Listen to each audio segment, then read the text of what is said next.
In 1735, the Swedish merchant vessel Göteborg departed from Gothenburg carrying a fortune in silver, bound for Canton, China. Its objective was remarkably simple: return with tea. The expedition demanded more than a year of sailing each way. Many sailors never came home, yet merchants accepted those risks for a cargo of dried leaves. It may sound unbelievable today, but tea inspired empires to gamble fortunes, redraw trade routes, and fight wars. It was never merely a beverage. It was a force that transformed history. How did a wild mountain shrub become the world's most consumed drink after water?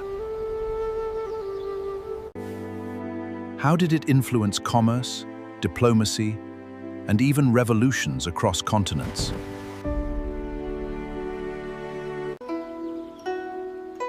The answer begins nearly 5 millennia ago, in China's Yunnan province. According to Chinese tradition, Emperor Shen Nong accidentally discovered tea when leaves drifted into his boiling water beneath a wild tree. Curious by nature and devoted to herbal knowledge, he tasted the infusion instead of discarding it. Whether legend or reality, the tale symbolizes the remarkable beginning of tea's extraordinary journey. Although historians regard the Shen Nong story as legendary, scientific evidence supports its central idea. The plant responsible for every variety of tea, including green, black, white, and oolong, originated in southwestern China. Archaeological findings suggest that communities in Yunnan were chewing tea leaves and preparing primitive brews thousands of years before Europe had any awareness of plants' existence. For much of its early history, tea functioned primarily as medicine rather than a daily refreshment. Writings from China's Han Dynasty describe it as a remedy for headaches, digestive disorders, and exhaustion. Tea leaves were ground, compressed into bricks, and boiled with ingredients such as ginger, salt, or other herbs. The smooth, comforting beverage, recognized today, emerged only after centuries of gradual refinement. A decisive transformation arrived during the Tang Dynasty, when tea evolved from medicinal practice into an important element of everyday culture. One of the most influential figures in that transformation was Lu Yu, an orphan educated by Buddhist monks who devoted his life to studying tea. After years exploring China's tea-growing regions, around 760 AD, the first comprehensive book dedicated entirely to tea. It documented cultivation, processing techniques, brewing methods, water quality, and specialized utensils. Lu Yu elevated tea into a sophisticated cultural tradition, prompting the Tang government to tax it as a valuable commercial commodity. Tea soon extended its influence far beyond China's borders. Buddhist monks relied on it to remain alert during prolonged meditation, and carried both tea plants and brewing traditions along expanding religious networks into Korea and Japan. In Japan, tea reached the imperial court during the early 9th century. The monk Ichu presented it to Emperor Saga. Centuries later, another monk, Aisai, introduced powdered green tea, matcha, and praised its ability to sharpen concentration. The samurai embraced the practice, helping establish tea as a symbol of discipline, mindfulness, and refined culture. Japanese tea culture achieved its highest refinement under the 16th century tea master, Sen no Rikyu. He shaped the ceremony around 4 enduring ideals: harmony, respect, purity, and tranquility. Every movement inside the tea room carried symbolic meaning, while the modest space encouraged humility regardless of social rank. Even powerful warlords entered by bowing through a small doorway, leaving titles and authority outside. The ceremony became a profound expression of simplicity, presence, and spiritual balance. Meanwhile, tea traditions within China continued evolving. During the Song dynasty, whisked powdered tea became fashionable, while the Ming dynasty later popularized loose-leaf tea steeped directly in hot water, the method familiar across much of the modern world. Expanding Silk Road networks and maritime commerce carried Chinese tea into Central Asia, the Middle East, and eventually Europe's frontiers, where it joined luxury goods such as silk, spices, and precious metals in international trade. Europeans discovered tea comparatively late. Portuguese merchants encountered it through Macau during the 16th century, but treated it as an exotic curiosity rather than a profitable enterprise. The Dutch recognized its commercial potential and began importing tea into Amsterdam by 1610. Within decades, the beverage spread among Europe's wealthy elite, gradually establishing itself as a fashionable symbol of sophistication and global trade. Tea's destiny changed dramatically in England after King Charles II married the Portuguese princess Catherine of Braganza in 1662. Already an enthusiastic tea drinker, Catherine introduced the habit to the royal court, where it rapidly became an aristocratic fashion. Demand surged, tea houses flourished across London, and the British East India Company recognized an unprecedented commercial opportunity. What began as an elegant social custom soon evolved into one of the most profitable and ultimately most consequential trades in world history. Britain soon faced a serious commercial dilemma.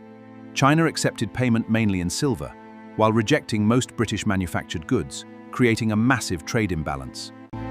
To reverse the flow of wealth, the British East India Company expanded opium cultivation in India and smuggled it into China.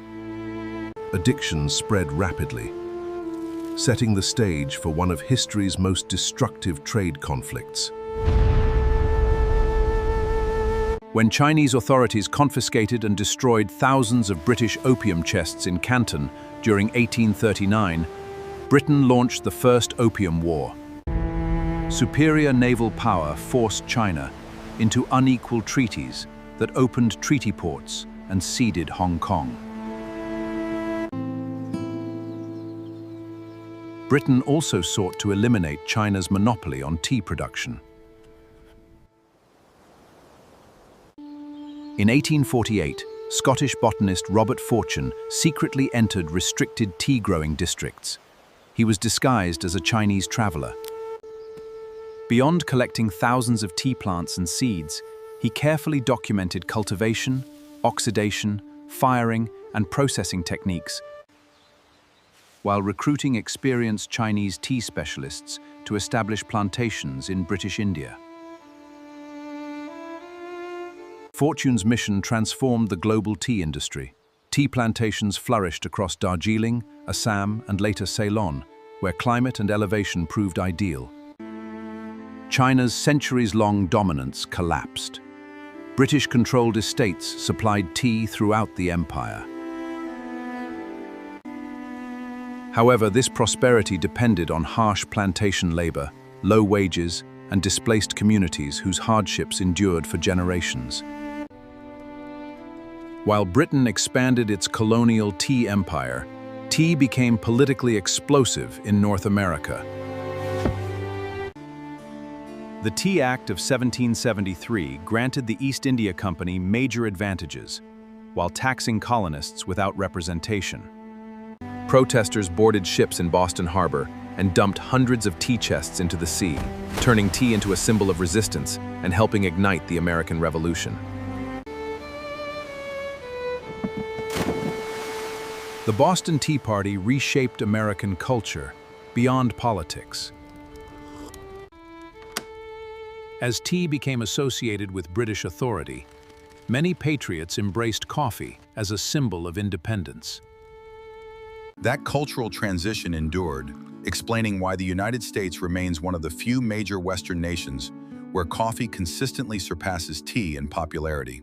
Meanwhile, Britain's own tea culture flourished. Around 1840, Anna Russell, Duchess of Bedford, popularized afternoon tea to bridge the long gap between lunch and dinner. What began as an aristocratic custom quickly spread throughout society, uniting factory workers and nobles alike over strong black tea served with bread, cakes, or pastries. The Industrial Revolution accelerated tea consumption on an unprecedented scale. Affordable, caffeinated, and prepared with boiled water, tea improved both productivity and public health by reducing exposure to contaminated drinking water. Many historians argue it became an indispensable companion to Britain's expanding industrial workforce. Tea also transformed maritime commerce into public spectacle. During the 1850s and 1860s, high-speed tea clippers raced from Chinese ports to London, competing to deliver the season's first harvest. The celebrated 1866 race ended with the Taiping defeating the Ariel by only minutes after an extraordinary 14,000-mile voyage. The 20th century introduced another major innovation.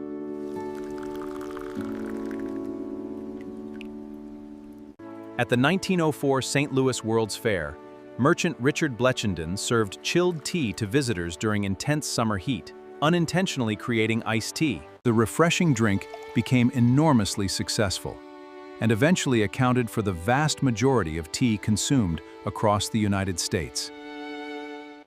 Another innovation arrived in 1908, when New York tea merchant Thomas Sullivan mailed tea samples in small silk pouches. Customers brewed the entire pouch instead of emptying it, unintentionally creating the tea bag. Sullivan adopted cheaper materials, and this simple invention revolutionized convenience, making tea preparation faster and helping drive worldwide consumption, despite criticism from traditional tea connoisseurs. Across the 20th century, tea developed unique identities in different cultures. India's masala chai blended black tea with milk, sugar, cardamom, ginger, cloves, and cinnamon, while chaiwalas became a familiar sight on busy streets. In Morocco, mint tea symbolized hospitality, and in Turkey, strong black chai gradually replaced coffee as the nation's preferred beverage. Tea also adapted to demanding environments. In Tibet and across the Himalayas, butter tea, made with yak butter and salt, provided essential calories and hydration at extreme altitudes. Meanwhile, Japan's ceremonial matcha gained worldwide popularity after 2010, evolving from a centuries-old Buddhist tradition into a global wellness trend featured in cafes, desserts, and specialty beverages. Today, tea is cultivated in more than 50 countries, with China, India, Kenya, Sri Lanka, and Turkey leading global production. More than 2 billion people enjoy tea every day, millions of dollars annually, and supports millions of livelihoods through cultivation, transportation, and international trade. Despite the remarkable diversity of teas available today, every traditional variety comes from a single species, Camellia sinensis. Green tea is heated quickly to prevent oxidation, black tea undergoes full oxidation, oolong is partially oxidized, and white tea receives minimal processing. Countless flavors emerge not from different plants, but from different methods of cultivation and manufacture. Tea's journey spans nearly 5,000 years. From a chance discovery in the mountains of Yunnan, it evolved from herbal medicine into a luxury commodity, an engine of empire, and eventually a daily ritual shared by billions. Every cup reflects centuries of innovation, exploration, and cultural exchange. A simple cup of tea connects the modern world with Tang Dynasty scholars, refining brewing techniques, Japanese samurai practicing mindfulness through the tea ceremony, and countless civilizations that shaped its remarkable legacy. Tea became more than a beverage. It evolved into a symbol of tradition, discipline, and human connection across generations. During both World Wars, the British government treated tea as a strategic necessity.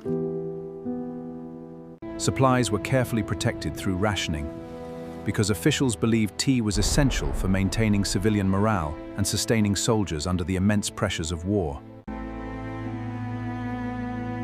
Even in the darkest moments, tea remained a source of comfort and resilience. The history of tea extends far beyond agriculture or commerce. Behind every ordinary cup lies a complex legacy of trade, conflict, scientific knowledge, and cultural transformation. Today, tea remains the world's second most consumed beverage after water, enjoyed by billions every day. Tea has never been just a drink. It has always been a catalyst for civilization.